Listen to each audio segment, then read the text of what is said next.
This is Norio Hayakawa in Albuquerque, New Mexico.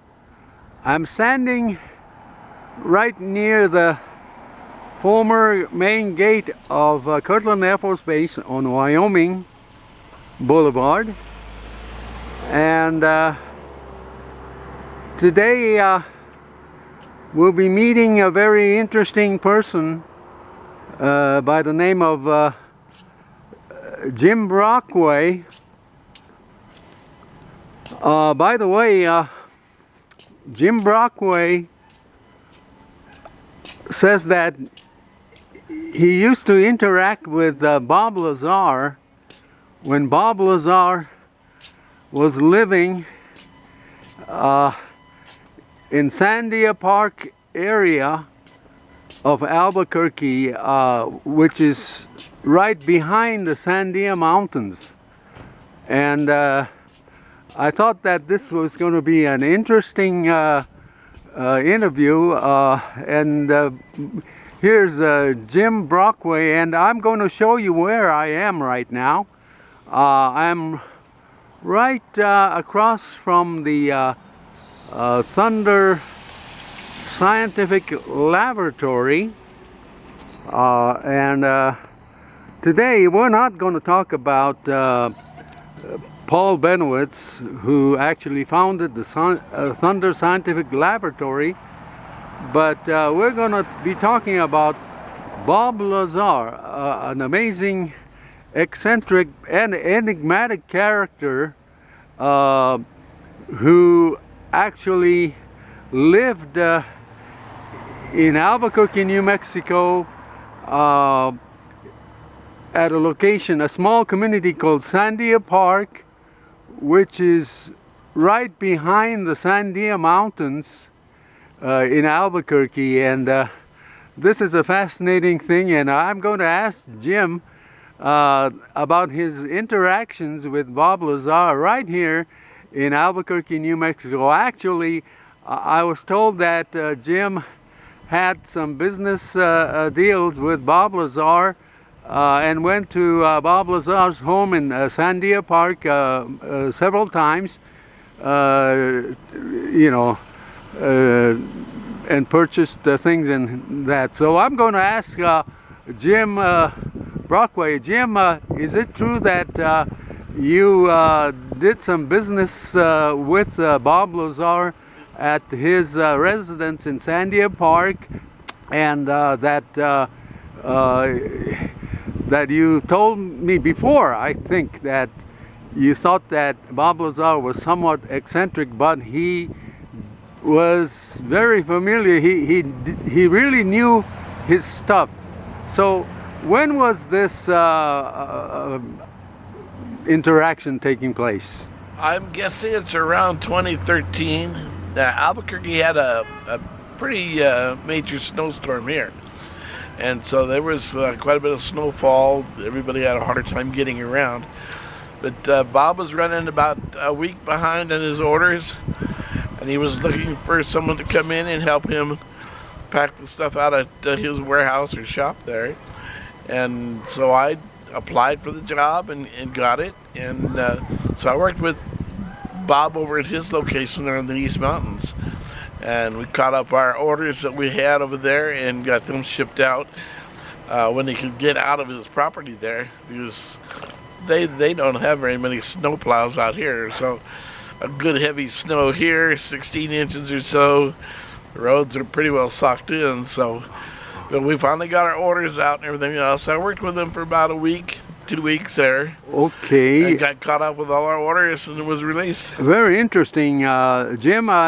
Most people only know that Bob Lazar's activities were based in Las Vegas, Nevada, but very few people know that Bob Lazar, after his stints in Nevada, moved right here to New Mexico, and I thought it was in the early 2000s that he moved from Las Vegas right here to near Albuquerque, New Mexico. Actually, as I mentioned, at the Sandia Park area behind the Sandia Mountains, and doing business selling scientific equipments and chemicals, and he was operating his United Nuclear company right from over there behind the Sandia Mountains. And but one thing interesting is, I think you mentioned before to me that Bob Lazar actually had a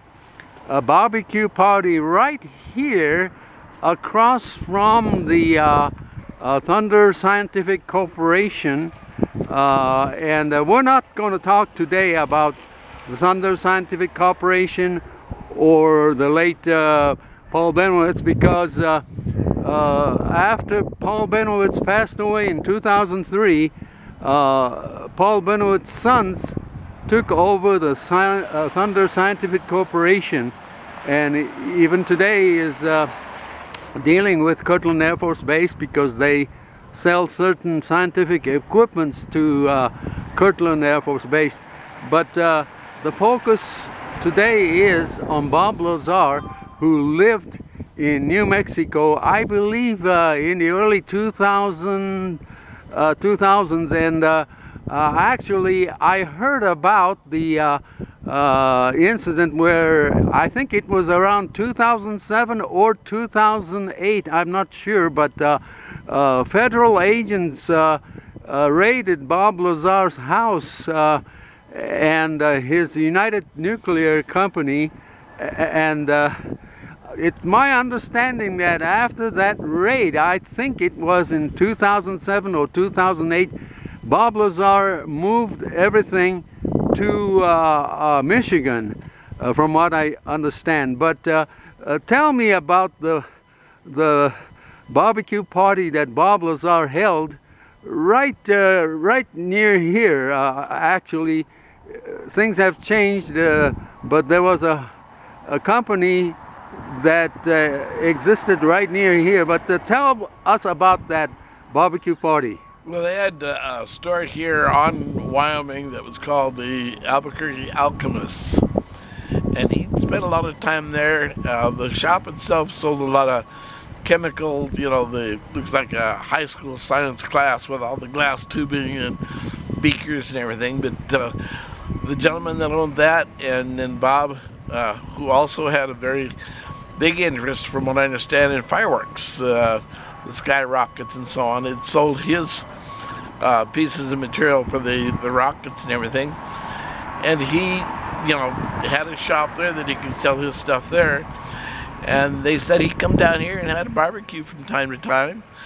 And so when I found out that he'd spent time here, stopped in the store one day, and there he was having a bratwurst and barbecue and so on. And I was invited, and we got to talking. And it was later that I found out about the issue of being hired on when they had that snowfall.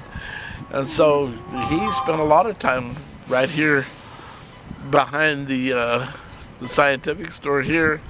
It was on Wyoming itself. It's about 5 or 6 buildings up from where we're standing here, about where that red roof is over there in the distance. I see. But yeah, it was just right here in Wyoming. And fascinating story that is, definitely. And I am not sure if Bob Lazar had anything to do with uranium mine that is inside the Navajo reservation here in New Mexico, but coincidentally there was a large company that named itself United Nuclear, but I believe that it's operated by General Electric. But anyway, the latest information is that Bob Lazar then moved from Michigan to Klamath Falls in Oregon, and today is still conducting his United Nuclear things in Oregon. But a fascinating story indeed.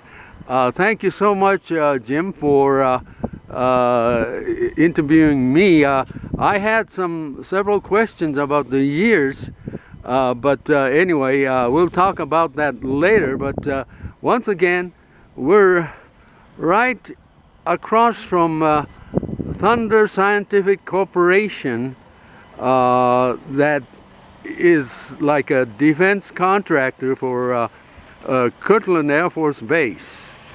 Anyway, from Albuquerque, New Mexico, this is Norio Hayakawa reporting.